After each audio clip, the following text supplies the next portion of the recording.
Assalamualaikum warahmatullahi wabarakatuh. Innal hamdalillah nahmaduhu wa nasta'inuhu wa nastaghfiruh wa na'udzu billahi min syururi anfusina wa min sayyiati a'malina. May yahdihillahu fala mudhillalah wa may yudlilhu fala hadiyalah. La haula wala quwwata illa billah. Qala Allah ta'ala fil Qur'anil Karim, a'udzu billahi minasy syaithanir rajim. Bismillahirrahmanirrahim.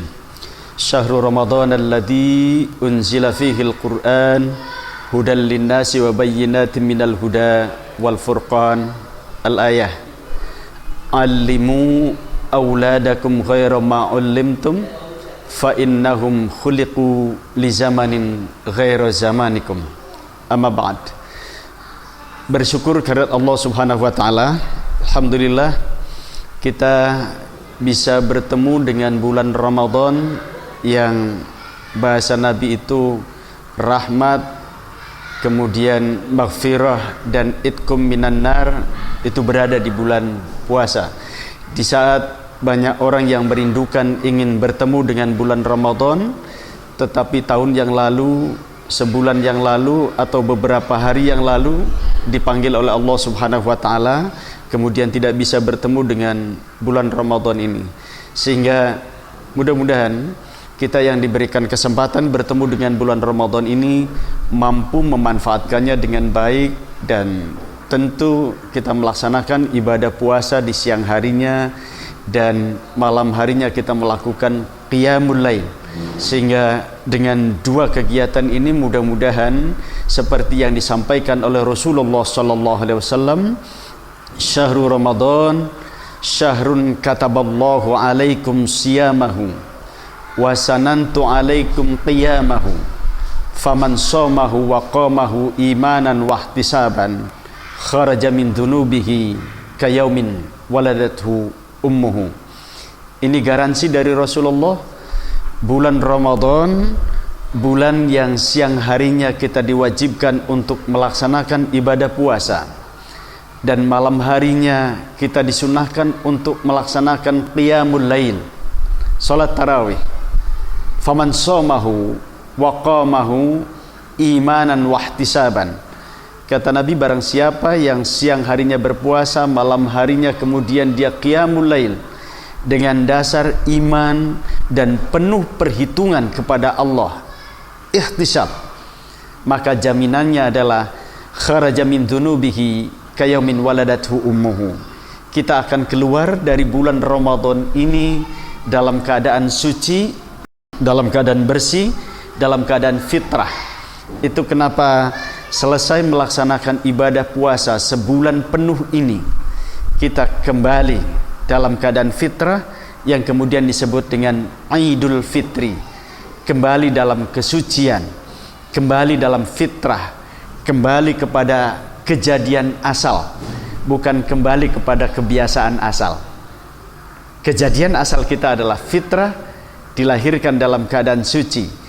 Kullu mauludin yuladu alal fitrah fa abawahu yuhawidanihi aw yunassiranihi aw yumajjisanihi. Kata Nabi, setiap bayi yang lahir itu dalam keadaan fitrah, maka ibu bapaknya lah yang menjadikan dia Yahudi, Nasrani atau Majusi.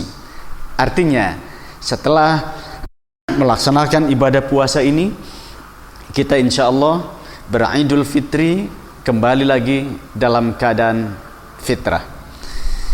Dalam kesempatan yang berbahagia ini, dalam kesempatan dan momentum yang sangat baik ini, SCR mengadakan kegiatan Gemas, Gemar Ramadan SCR Sang Cipta Rasa tahun 2024. Momentum ini adalah wahana yang sangat bagus, walaupun pesertanya adalah anak-anak yang belum dewasa, anak-anak yang belum memasuki akil balik. Tetapi untuk sebuah tarbiyah, untuk sebuah riyadhah, untuk sebuah latihan, ini adalah sarana yang sangat bagus, sarana yang sangat mumpuni untuk bagaimana kita memasuki era yang disebut dengan era global, era modern, bahkan era digital yang kita masuki sekarang ini di abad 21 ini adalah penting untuk kita bersama membangun karakter, membangun etika kepribadian moral anak supaya mereka kemudian memiliki jati diri yang kemudian dalam konteks kebangsaan tentu jati diri sebagai bangsa Indonesia dan sekaligus juga berkepribadian Islami. Anak-anak kita sekarang ini butuh penteladanan, butuh pembelajaran yang tidak hanya sebatas aspek kognitif, aspek pengetahuan, tetapi dibutuhkan bagi mereka adalah pembiasaan-pembiasaan. Dan di kita sudah dilakukan itu. Mereka, anak-anak kita datang disambut oleh para guru, disambut oleh para pendidik dan staf TU kita di depan gerbang untuk bersalaman. Lalu kemudian menyapa mereka, ditanya kabar mereka, sambil kemudian diusap kepalanya. Hal ini menunjukkan bahwa paling tidak, pertama anak merasa dihargai, ada reward di situ dari guru-guru mereka. Lalu yang kedua, yang pasti anak akan merasa bangga. Kenapa? Karena guru-gurunya, staf TU-nya datang lebih dulu.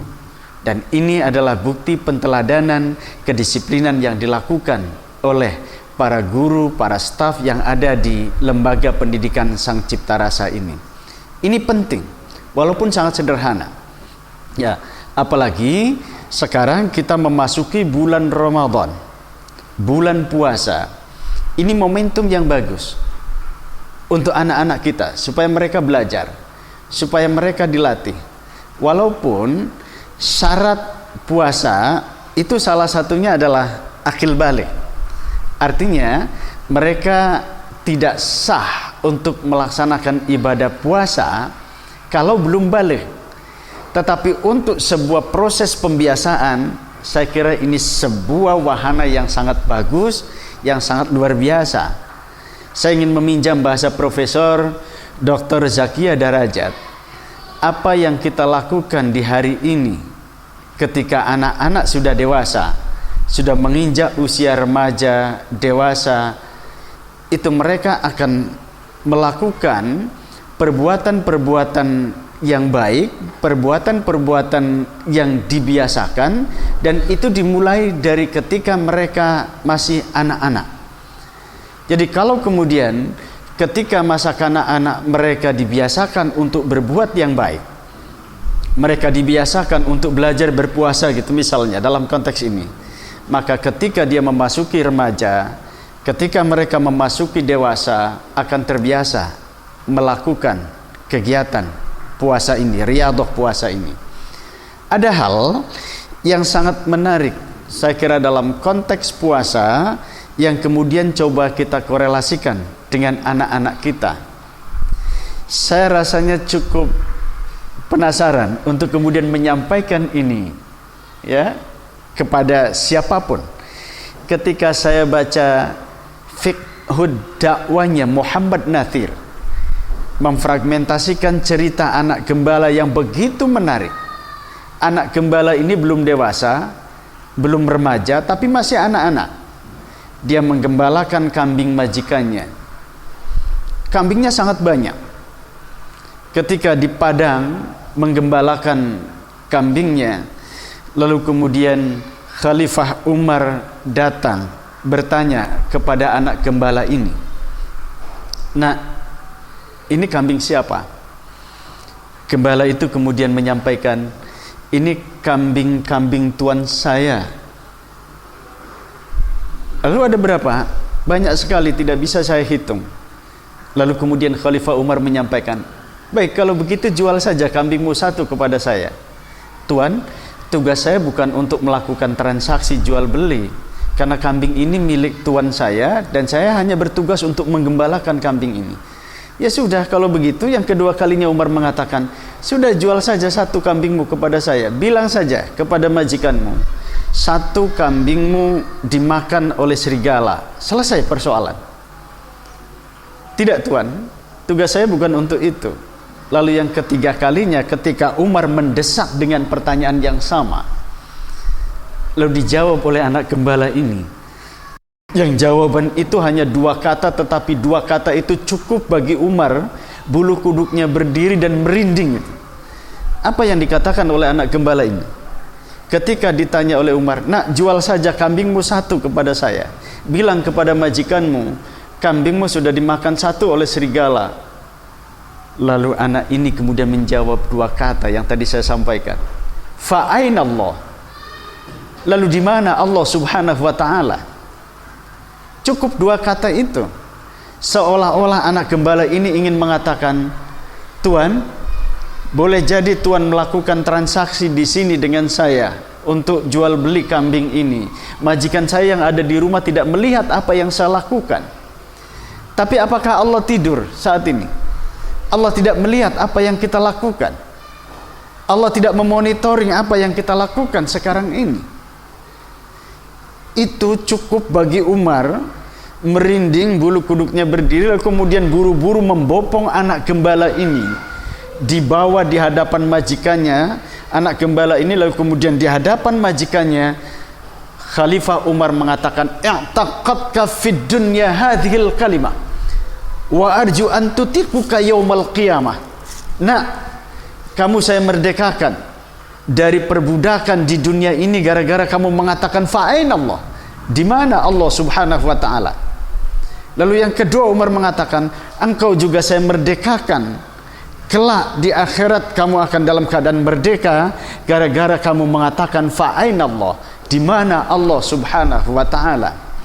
Ini 2 kata fa'aina Allah itu cukup bagi Umar untuk mengatakan betapa keimanan anak ini sangat luar biasa. Saya ingin mengatakan bahwa Gemas 2024 yang dilakukan, yang diselenggarakan oleh SCR ini, konteksnya adalah idealitas kita ingin menjadikan anak-anak kita berkepribadian robbani, memiliki kepribadian yang merasa dirinya diawasi oleh Tuhan. Kemahahadiran Tuhan itu ada di dalam dirinya. Dan ini momentumnya ketemu di bulan puasa ini. Ada di bulan puasa ini, ada di bulan Ramadan ini, ketika kita melaksanakan ibadah puasa. Anak-anak kita dilatih untuk berpuasa. Anak-anak kita walaupun tidak atau belum syah untuk syarat berpuasa harus akil balik, tetapi mereka diriyadhah, ditarbiyah untuk melakukan ibadah puasa ini, supaya merasa di dalam dirinya Tuhan hadir, Tuhan ada, Allah melihat apa yang kita lakukan, Allah memonitor apa yang kita lakukan, sehingga anak-anak kita insya Allah mereka berpuasa walaupun kemudian ada peluang pulang dari sekolah ini, misalnya waktu zuhur, dalam bahasa Kempen itu panas ngenteng-ngenteng, lalu kemudian buka kulkas, tidak ada siapapun, ngambil 1 botol lalu kemudian minum gelek gitu kan. Lalu kemudian selesai 1 botol, bibirnya dilap, selesai. Kemudian ayah ibunya datang, "Nak, puasa?" "Puasa ya, puasa ibu." "Mana buktinya?" "Ini bibir saya pecah-pecah, kering, padahal habis minum." Pertanyaan saya, dilakukankah oleh anak-anak kita ketika mereka berpuasa? Tidak. Walaupun ayah ibunya tidak melihat apa yang dia lakukan, ada dalam dirinya sebuah kesadaran yang dalam bahasa UNESCO itu namanya tubi, pembelajaran yang kemudian menjadikan dirinya menginternal kepribadian agama itu merasa diawasi oleh Tuhan, sehingga walaupun ada peluang untuk melakukan perbuatan yang tidak baik, misalnya dalam konteks ini dia berbuka puasa, orang tuanya tidak tahu apa yang dia lakukan, itu tidak dilakukan oleh anak-anak kita karena merasa bahwa Allah melihat apa yang dilakukannya. Kita berharap tentu riyadhah yang dilakukan oleh anak-anak SCR walaupun masih usia SD kelas 1, 2 dan 3, apa yang dilakukan ketika dia berpuasa itu akan melekat ketika mereka sudah dewasa. ketika mereka misalnya qadarullah, ditakdirkan oleh Allah menjadi pejabat, menjadi hakim, menjadi polisi, menjadi tentara, harus menegakkan kebenaran, ada peluang untuk melakukan korupsi, dia tidak melakukannya. Kenapa? Karena merasa diawasi oleh Allah Subhanahu wa ta'ala. Inilah saya kira nilai yang terpenting, salah satu dari hikmah yang kita lakukan ibadah puasa di bulan Ramadan ini. Dan ini penting dilakukan, ditarbiyahkan kepada anak-anak kita, sehingga mudah-mudahan proses pembiasaan ini akan menjadi sesuatu yang melekat di dalam dirinya ketika mereka sudah menjadi anak-anak yang dewasa dan diamanati oleh Allah misalnya untuk menjadi penjaga gawang negeri ini, misalnya menjadi pejabat. Akan mereka menjadi pejabat yang benar, pejabat yang amanah, karena sudah dilakukan tarbiyah yang sedemikian rupa yang dilakukan oleh lembaga kita, Sang Cipta Rasa ini. Mudah-mudahan ada manfaatnya bagi kita sekalian, dan kita berharap mudah-mudahan generasi Robbani, generasi Qur'ani ini akan betul-betul nanti ketika mereka dewasa menjadi seorang pemimpin yang amanah. Kenapa saya katakan harus amanah menjadi pemimpin? Karena untuk menjadi pemimpin itu harus direbut. Jadi rebut kekuasaan itu oleh orang-orang baik. Jangan sampai kemudian kekuasaan jatuh kepada orang-orang yang tidak baik. Kezoliman itu berlangsung karena kitanya merasa nyaman. Ada kerjasama antara orang yang berbuat zalim dan orang yang dizolimi. Jadi kekuasaan itu harus direbut oleh orang-orang baik. Apa artinya segudang ilmu dibandingkan dengan segenggam kekuasaan? Jadi kekuasaan ini sangat penting. Saya berharap nanti ke depan generasi-generasi Robbani, generasi Qur'ani yang sudah dicetak oleh SCR ini akan menjadi pemimpin-pemimpin yang amanah, pemimpin-pemimpin yang baik, pemimpin-pemimpin yang akan merealisasikan wajah Tuhan dalam tanda kutip, lalu kemudian direalisasikan dia ketika dia menjadi seorang pemimpin. Hasbunallah wa ni'mal wakil, billahi fi sabilil haq. Assalamualaikum warahmatullahi wabarakatuh.